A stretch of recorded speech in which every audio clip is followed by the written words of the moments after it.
Fala guerreiro, fala guerreira, sejam muito bem-vindos à nossa aula rápida que vai desvendar para você a utilização dos assistentes de inteligência artificial para lhe auxiliar nos seus estudos. Então, você que é antenado aí na tecnologia, que está ciente das atualizações, das novidades do mundo do concurso, já deve ter ouvido falar de uma ferramenta chamada ChatGPT, que é uma ferramenta que utiliza um modelo de linguagem para trabalhar com inteligência artificial. É basicamente um chatzinho, né, melhor do que o Google, em que você pode pedir para que ele execute determinadas tarefas, como, por exemplo, responder algumas questões. Bom, eu vou ensinar para vocês aqui nesse tutorial como você vai fazer uma conta no ChatGPT e como você pode utilizar ele da melhor forma. Inclusive, eu vou disponibilizar para você 2 assistentes para 2 disciplinas que nós construímos aqui no Dissecando Questões, tá? Como é que funciona?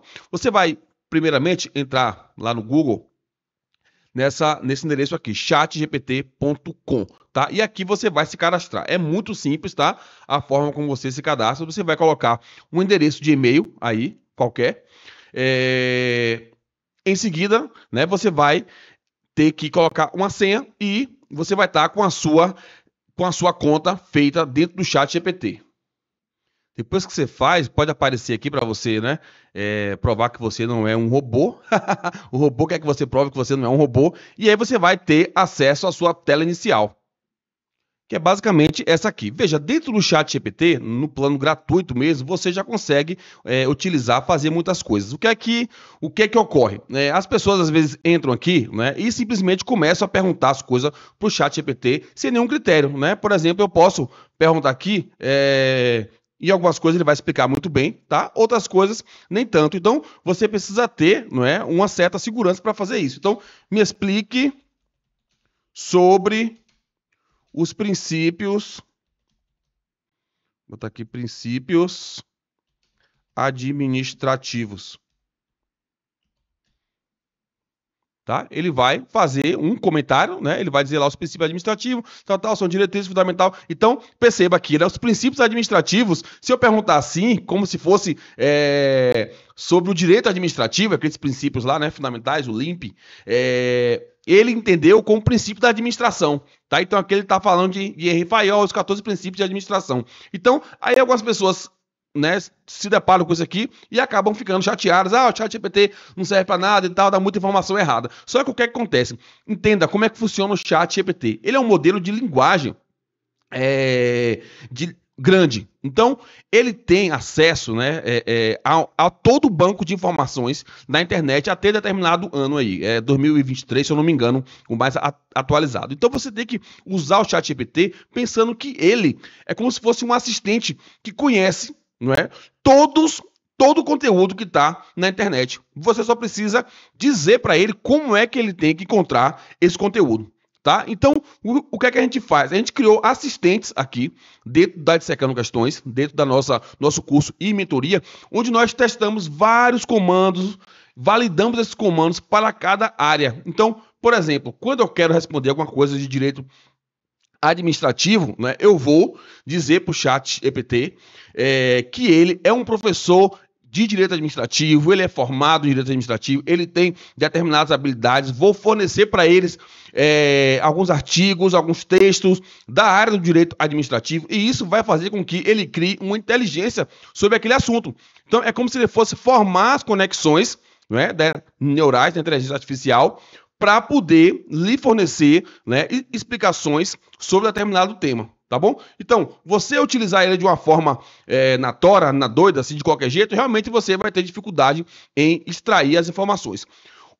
A inteligência artificial chegou para ficar, tá? É uma nova revolução e não tem como nós pensarmos em estudo para concurso, nesse caso, sem a utilização da inteligência artificial, utilizando ela de uma forma adequada. O professor que, por acaso, fica dizendo que o ChatGPT não serve para estudar, é um professor que é muito desatualizado e é inseguro, né? Ele tem medo que os alunos, né, deixem de precisar dele, o que não vai acontecer, mas ele fica com essa insegurança e fica demonizando uma ferramenta que veio para somar com a educação, né? Como eu disse, imagina que você precisa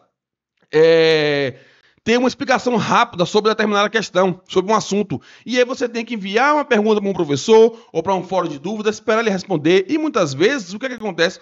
você já esqueceu daquela dúvida, né? Você já nem lembra mais o porquê você perguntou aquilo, qual era a sua dúvida naquela questão.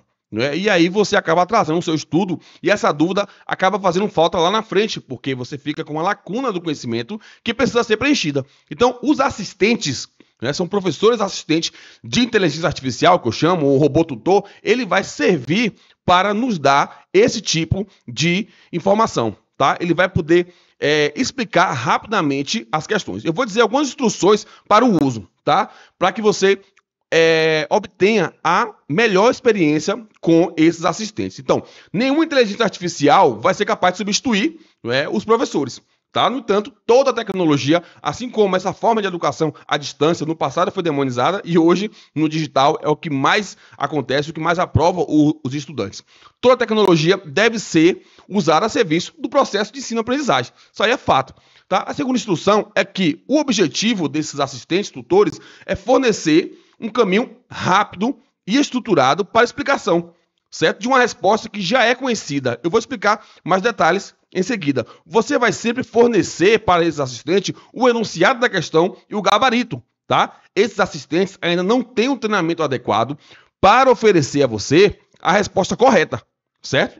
Só que você, quando você copia a questão com o gabarito, você faz com que esses assistentes lhe dêem uma explicação detalhada. Tá? Como eu disse, nem sempre a gente tem um professor à disposição para tirar alguma dúvida, tá? E a gente já faz isso às vezes usando o Google, tá? Ou mesmo o chat GPT, só que aqui a gente vai utilizar isso com a metodologia por trás, tá bom? Esses tutores estão em constantes atualizações e por trás deles sempre existem professores de verdade que estão ajudando a treiná-los, tá? Não caio no engano de acreditar que isso aqui é feito de qualquer jeito, não, tá bom? Eu e minha equipe de professores